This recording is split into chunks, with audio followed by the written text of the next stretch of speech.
Welcome, ladies and gentlemen, to another episode of Chatting with Cheal. If this is the first episode you're coming in at, please go check out the very first episode, Chatting with Cheal, episode 1.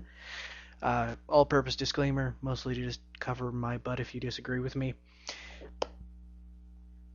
So I really don't think I have anything else to talk about before just diving in, so I'm going to just go right on ahead and get right into our topic today. Now, this topic, I will warn you, has torn apart families, has torn asunder friendship, bisected the hearts of men, and probably some women too. Marvel versus DC. Now, you may be thinking, if you're not that much of a nerd person, what is the big deal here? They're both comic book companies, they're both really big, they're both like super successful, and they rip off of each other constantly. Half of their heroes are virtually identical to some other hero on the other company, so there's really no difference, right? Well, let me tell you, there is a big difference. There is a huge difference. And every nerd person that has their own opinion. Mine personally is Marvel over DC. Marvel is fantastic at making villains. DC is better at making heroes. Now, that is not a statement that covers every single individual character. But, generally speaking, Marvel's villains are just superb, where DC's are sometimes lacking. I mean, case in point, the Eraser. Guy's superpower was the fact that he was a giant pencil, his head was an eraser, and he could erase you out of existence. Yes, that is an actual Batman villain. Yeah. Wow. So anyway, DC's villains lacking. Marvel, sometimes it almost feels like they don't really have any heroes. So many of their heroes just kind of jump the line between hero and villain. It's like, who's a hero anymore? I mean, there's the line has become so blurred that they almost don't have any. There's like a small handful of characters that you're like, yes, these guys are heroes, and that is all they have ever been. But then there's like the rest of the Marvel universe that you're going, well, these guys either were villains, are villains, or have been villains yesterday and are now heroes and probably will be villains tomorrow. DC is much more clear-cut about that.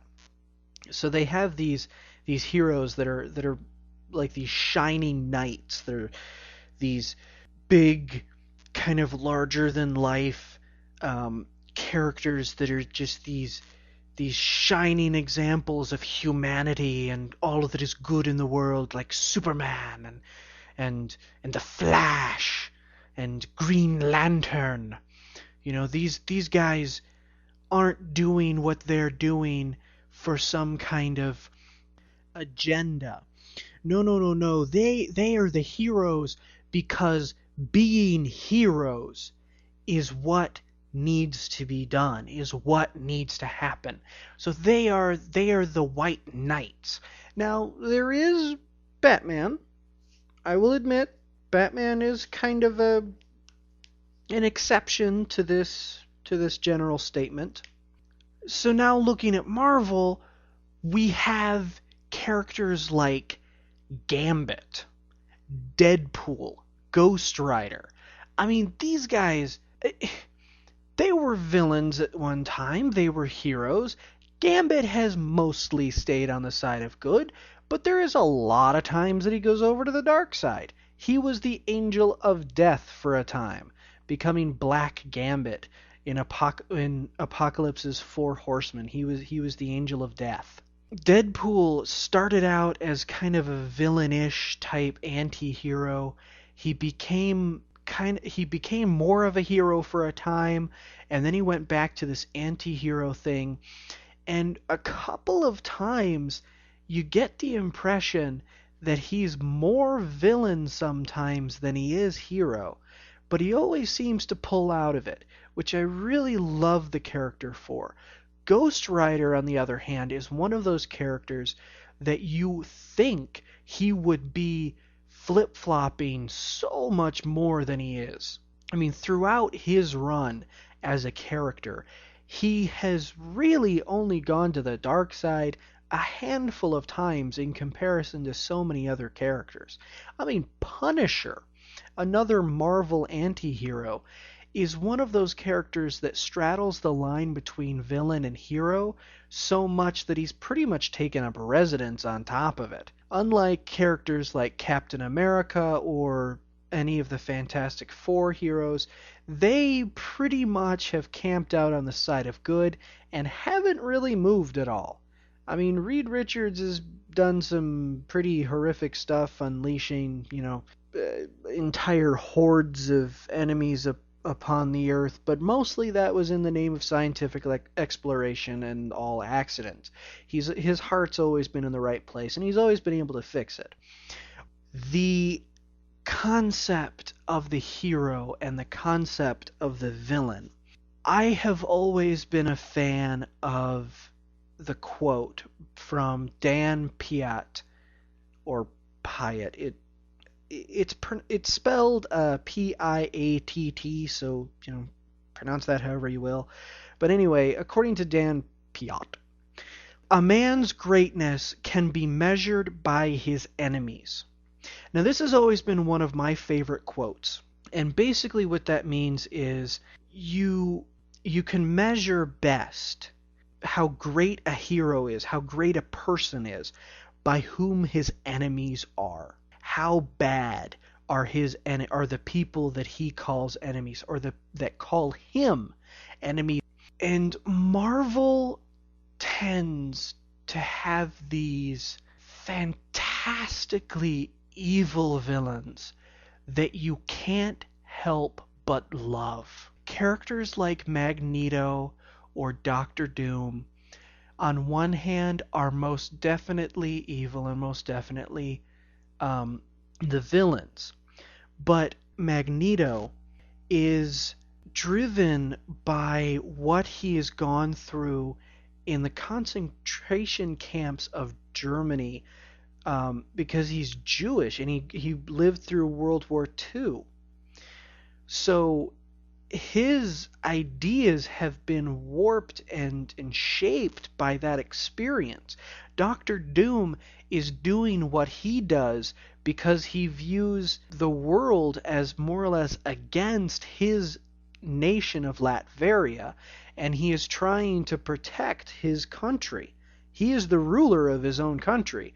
Yes, he rules it with an iron fist and an army of killer robots, but he is doing what he does from a misguided sense of, I need to protect my people, to the extreme. Now, looking at DC's villains, yes, you have characters like the Joker or Harlequin that are fantastic. I love both of those characters. They are just absolutely amazing. But characters like Superman's main villain, Lex Luthor, I've always found to be a bit I mean, he's a businessman. He is intelligent, but he uses this intelligence to try to manipulate from the background, which is fantastic. But then he always has the weirdest reasons, in my opinion. He just has this, I don't know. I mean, please comment your opinions on this, because Lex Luthor has always been a really bizarre character to me, because I've never really been able to understand why he does what he does. It seems like there is really no consistency to the character. If you are a DC fan and you are thinking This dude is absolutely off his rocker. Lex Luthor is an incredibly well written character. Please leave me some examples in the comments, some links to some examples, because again, I'm more of a Marvel guy. I like Marvel more than I do DC, so I read more Marvel. DC is not my strong suit.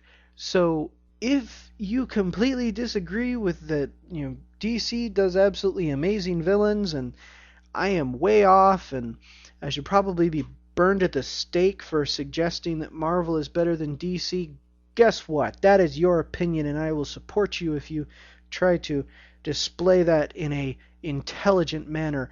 But please leave me some comments. Tell me what you think. Which one do you think is better? And please leave some examples as well so that we can actually start up a debate one way or another.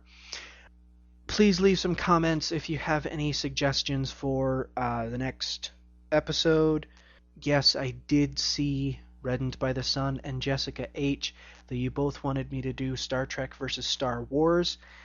That is a possibility if no one else has any suggestions or if I don't come up with something brilliant by the next episode. I'm still looking for a sign-off. If anybody has any suggestions, Cheal out has been the only one so far.